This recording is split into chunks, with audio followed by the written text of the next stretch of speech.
Tawaran kepada Mas Ganjar Pranowo itu sudah disampaikan dengan jelas. Ini tawaran dari Eyang Prabowo Subianto. Tawarannya kurang lebih seperti ini. Jadi bunyi tawarannya, Mas Ganjar diminta buat jadi cawapres dari Eyang Prabowo. Mas Ganjar nanti bakal jadi wakil presiden selama 1 periode, selama 5 tahun. Setelah itu, Mas Ganjar bisa jadi presiden selama 2 periode, selama 10 tahun.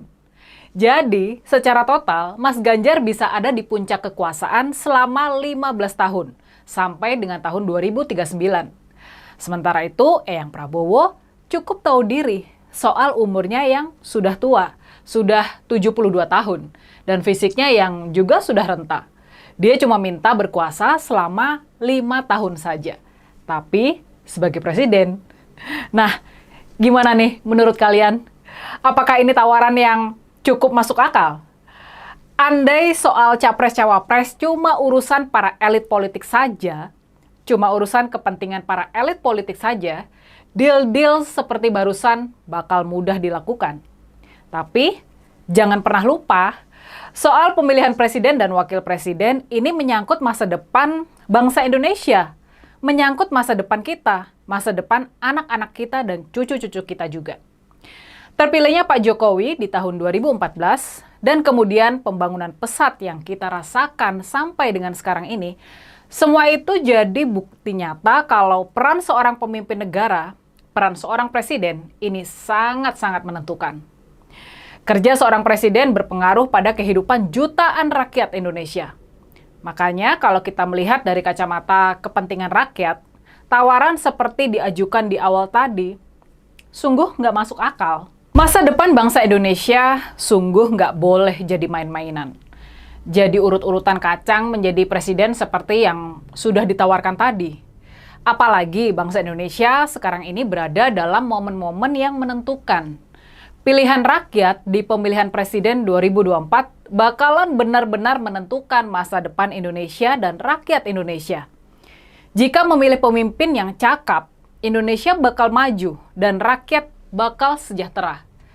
Tapi sebaliknya, kalau sampai salah memilih pemimpin yang nggak cakap, Indonesia dan rakyat Indonesia bakalan terjebak dalam perangkap middle income trap. Selamanya jadi negara yang biasa-biasa saja, dengan jumlah rakyat miskin yang berlimpah. Itu bisa jadi nasib kita semua. Makanya di momen yang krusial ini, rakyat nggak boleh salah memilih. Pak Jokowi bahkan sudah mewanti-wanti kita soal bonus demografi. Kesempatan kita melompat menjadi negara maju, melompat jadi negara yang adil dan sejahtera. Kesempatannya sangat pendek, hanya 13 tahun saja sampai dengan tahun 2035. Kalau kita bisa memanfaatkan masa-masa bonus demografi selama 13 tahun ini dengan sebaik-baiknya, negara kita bakal maju, ekonomi bakalan melesat, kemiskinan bisa dihapuskan, dan rakyat Indonesia bisa hidup adil dan makmur. Kalau kita memanfaatkan bonus demografi dengan baik, memanfaatkan keberlimpahan sumber daya manusia usia produktif ini dengan optimal, maka kemiskinan akan bisa dihapuskan dari Indonesia. Negara kita bakal sejajar dan sama majunya dengan Jepang dan Korea Selatan.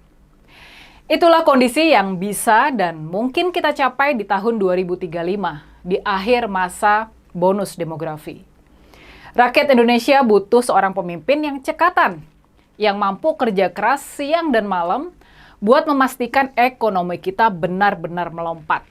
Agar Indonesia bisa menjadi negara maju dalam batasan kurun waktu sempit yang kita miliki hanya selama 13 tahun masa-masa bonus demografi, maka kita sebetulnya nggak punya pilihan selain menjadikan Mas Ganjar sebagai presiden penerus Pak Jokowi. Nggak ada pilihan lain. Di antara para capres, cuma Mas Ganjar lah yang sanggup melaksanakan tugas maha berat ini. Kita nggak boleh bermain-main dengan pilihan-pilihan lain. Kalau kita tidak memilih Mas Ganjar, taruhannya terlalu besar buat rakyat Indonesia.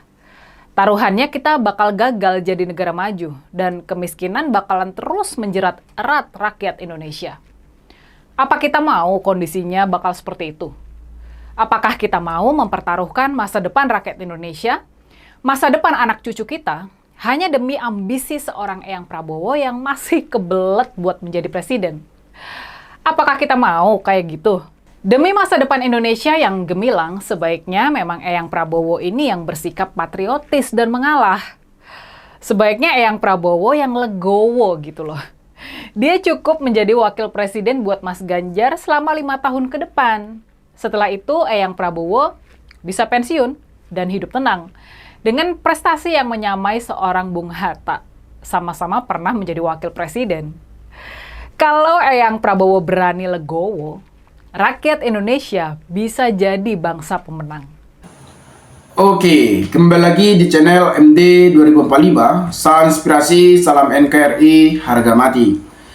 Teman-teman mungkin sudah mendengarkan sedikit edukasi dari saudara kita Rini Budoyo mengenai tawaran Prabowo Subianto kepada Ganjar, dan Prabowo Subianto mengajak Ganjar sebagai wakil Prabowo Subianto dalam kontestasi di Pilpres di tahun 2024 ini sampai 2029. Mungkin berita tersebut di bulan-bulan yang lalu, tapi tawaran tersebut bahwa Ganjar menolak mentah-mentah.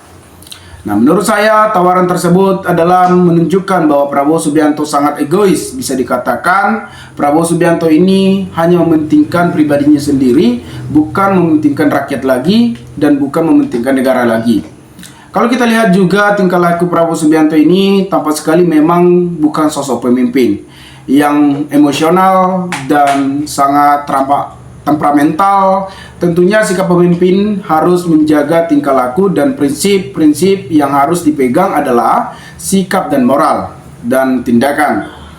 Dan ada salah satu yang menarik soal perdebatan pada tanggal 21 Januari 2024 yang kemarin, soal perdebatan Gibran Rakabuming Raka. Mengenai tindakan atau tingkah laku dan sikap dan karakter, tentunya seorang pemimpin harus memegang hal tersebut. Prabowo Gibran dan problem etika yang makin menjadi, karena etika Prabowo Subianto juga tidak jauh berbeda dengan Gibran yang sangat songong dan sangat sombong dan angkuh. Itu akan menjadi pro dan kontra bagi masyarakat, yang dimana masyarakat akan berpandang kepada Prabowo negatif dan kepada Gibran tentunya yang positifnya ya paling pendukungnya. Saya heran juga kepada pendukungnya, apakah pendukungnya mendukung dengan tingkah laku Gibran yang songong dan sombong dan tidak beretika itu? Tentunya artinya berarti mereka tidak mempunyai moral tersebut juga. Karena ketika kita melihat orang yang sombong atau arogan, tentunya kita tidak suka melihat hal tersebut, apalagi nanti diberikan tanggung jawab yang sangat besar dan memimpin negara ini. Kalau semisalnya Prabowo Subianto dan Gibran menang dalam kontes pesta demokrasi pada tahun 2024 sampai 2029 ini. Nah, teman-teman, seorang pemimpin harus memegang prinsip yang sangat-sangat yang harus dipegang itu adalah moral dan tindakan dan bersikap dan bicara, dan kita harus menghormati yang lebih tua dari kita. Banyak orang yang nakal dan banyak orang yang mungkin yang jauh berbeda dengan sikap Gibran, bahkan lebih hancur lagi. Tetapi ketika mereka berhadapan kepada orang tua, mereka lebih hormat. Tetapi ketika kita melihat Gibran ini jauh berbeda dari orang yang tidak beretika.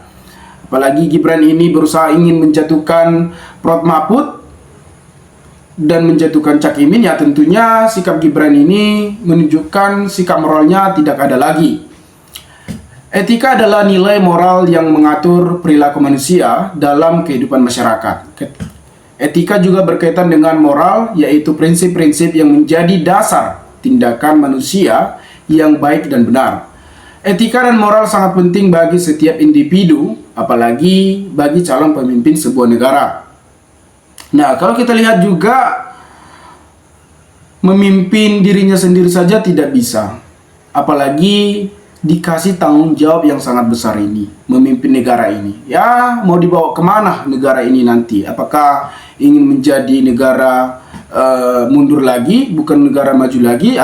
Jangan dibiarkan orang-orang seperti ini memimpin negara ini, karena negara ini sudah susah payah. Apalagi kepemimpinan Pak Jokowi sudah sangat terbukti dan sudah dikenali kepada negara-negara lain. Dan negara-negara lain juga sudah mengakui bahwa negara Indonesia ini sudah semakin maju. Apalagi kita mencari pemimpin pengganti Pak Jokowi ini dan untuk mewujudkan Indonesia emas di tahun 2045. Seorang presiden dan wakil presiden harus menjadi contoh bagi rakyatnya. Mereka harus memiliki etika dan moral dan bersikap, berbicara, dan tindakan. Mereka harus menunjukkan integritas yang sangat tinggi, kejujuran, kredibilitas, dan tanggung jawab. Mereka harus menghormati hukum dan konstitusi dan demokrasi. Nah, kalau kita berbicara mengenai konstitusi, yang dimana Gibran saja sudah bermasalah di MK dan sudah bisa mengacak-acak aturan-aturan atau prosedur yang ditetapkan oleh konstitusi yang seharusnya 40 tahun bisa mencalonkan sebagai capres atau cawapres.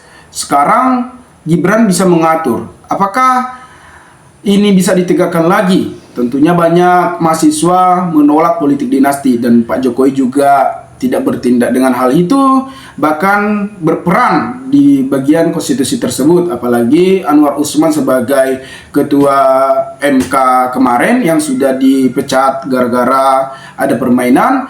Nah, itu akan membuat kekecewaan masyarakat mengenai konstitusi yang meloloskan Gibran dan memberikan tiket untuk ikut kontestasi sebagai wakil dari Prabowo Subianto di tahun 2024 sampai 2029. Namun di antara pasangan calon presiden dan wakil presiden yang sedang bertarung di Pilpres di tahun 2024, hanya Prabowo dan Gibran yang identik dengan persoalan etika. Mari kita kutip dan sebuah artikel ini dan kita bahas mengenai etika Prabowo Subianto dan Gibran. Gibran tergulung putusan MK Mahkamah Konstitusi yang cacat etika. Ketua MK yang note paman dari Gibran telah mengabulkan permohonan untuk mengubah batasan usia pencalonan cawapres dan cawapres. Keputusan ini menurut Mahkamah Konstitusi cacat karena telah melanggar kode etik hakim konstitusi dan mengandung konflik kepentingan kepribadinya. MK juga menilai bahwa putusan tersebut tidak memiliki landasan hukum yang kuat dan tidak sesuai dengan semangat konstitusi. Prabowo kedapatan misum pasca debat capres pertama. Prabowo kedapatan ngomong dasmu. Mungkin gara-gara ketika Anies Baswedan menyindir soal keputusan MK yang sudah bermasalah. Namun Prabowo Subianto kelihatan marah dan emosional dan sampai mengatakan andasmu. Ucapan ini dinilai tidak pantas dan tidak etis. Ya, tentunya tidak etis dan tidak pantas seorang pemimpin, apalagi dia sebagai ketua parpol. Sikap tidak menghargai lawan politik dan tidak menghormati proses demokrasi. Ucapan ini juga menimbulkan spekulasi bahwa Prabowo tidak puas dengan hasil debat dan merasa kalah. Ya, tentunya kalau kita lihat bahwa Prabowo Subianto tampak sekali kalah berdebat kepada Anies Baswedan. Ya, mungkin dihajar mereka lah. Coba diperhadapkan Anies Baswedan dengan Ahok, tentunya Anies Baswedan tidak akan mampu. Karena kemampuan dari Prabowo Subianto juga, komunikasinya juga kurang, bagaimana dia mau berdebat. Dia juga memiliki emosional dan yang suka marah-marah, ya tentunya tidak bisa melawan perdebatan tersebut. Ya bisa diakui bahwa Prabowo Subianto kalah dalam perdebatan tersebut. Gibran diduga beberapa kali melanggar aturan kampanye di beberapa tempat. Gibran diduga melakukan kampanye di momen atau dengan cara yang dilanggar oleh KPU. Gibran diketahui membagi-bagi susu simbol kampanyenya di kegiatan CFD Jakarta. Gibran juga diduga telah mengarahkan perangkat desa di Ambon untuk melakukan kegiatan kampanye. Kedua hal itu dianggap telah menyalahi aturan dan tentunya KPU. Nah, teman-teman, dimanapun Anda berada, maka berikanlah tanggapan teman di kolom komentar agar kita bisa saling tukar pikiran satu antara lain. Salam inspirasi, salam NKRI, MD 2045 melaporkan.